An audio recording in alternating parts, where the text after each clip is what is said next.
মহিলাদের উপরে, বোনেদের উপরে, কন্যাদের উপর অত্যাচার হয়েছে, রিটায়ার্ড জাস্টিস সমাপ্তি চ্যাটার্জি আর member secretary IPS Damayanti Sen খুঁজে খুঁজে বার করব।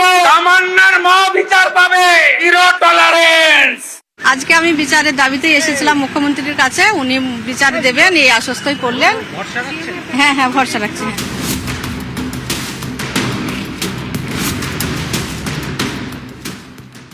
মুখ্যমন্ত্রীকে ধন্যবাদ, উনি কথা বলার সুযোগটুকু আমাকে দিয়েছিলেন এবং শুনেই বসে নেই, সঙ্গে সঙ্গে রিয়াকশন নিয়ে কাজ করেছেন। আমি বাড়ি ফিরে আসার আগেই দুটো আসামি উঠিয়ে নিয়েছে, যেটা 1 বছর ধরে দুয়ারে দুয়ারে ঘুরে ঘুরে পুলিশকে বলে বলে করছিল না।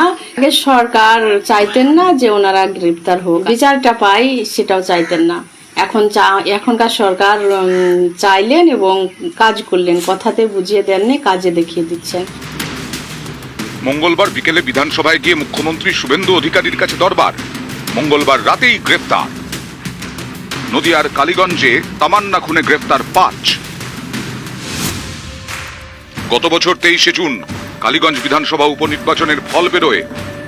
কয়েক রাউন্ড গণনার পর তৃণমূল বড় লিড নেয়।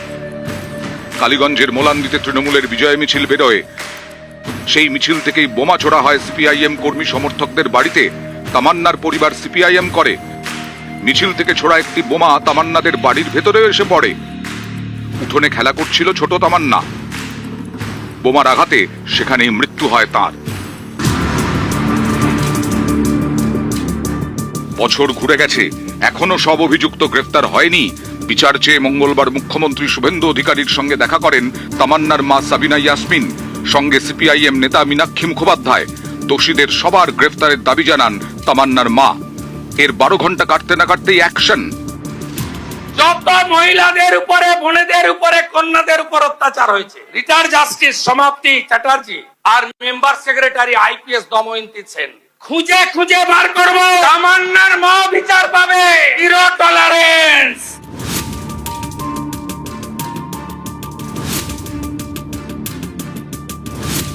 জিয়ারুল শেখ গ্রেপ্তার মুর্শিদাবাদের রেজিনগরের শ্বশুর বাড়ি থেকে। সাবির শেখকে ধরা হয় পলাশীপাড়া থানা এলাকায় তার শ্বশুর বাড়ি থেকে। মুখ্যমন্ত্রীকে ধন্যবাদ, উনি কথা বলার সুযোগটুকু আমাকে দিয়েছিলেন এবং শুনেই বসে নেই, সঙ্গে সঙ্গে রিয়াকশন নিয়ে কাজ করেছেন। আমি বাড়ি ফিরে আসার আগেই দুটো আসামি উঠিয়ে নিয়েছে, যেটা 1 বছর ধরে দুয়ারে দুয়ারে ঘুরে ঘুরে পুলিশকে বলে বলে করছিল না। আগে সরকার চাইতেন না যে ওনারা গ্রেপ্তার হোক, বিচারটা পাই সেটাও চাইতেন না। এখনকার সরকার চাইলেন এবং কাজ করলেন, কথাতে বুঝিয়ে দেননি, কাজে দেখিয়ে দিচ্ছেন। বদলের বাংলায় বিচারের আশায় বুক বাঁধছে তামান্নার পরিবার। নদিয়া থেকে সমীর রুদ্র, নিউজ 18 বাংলা।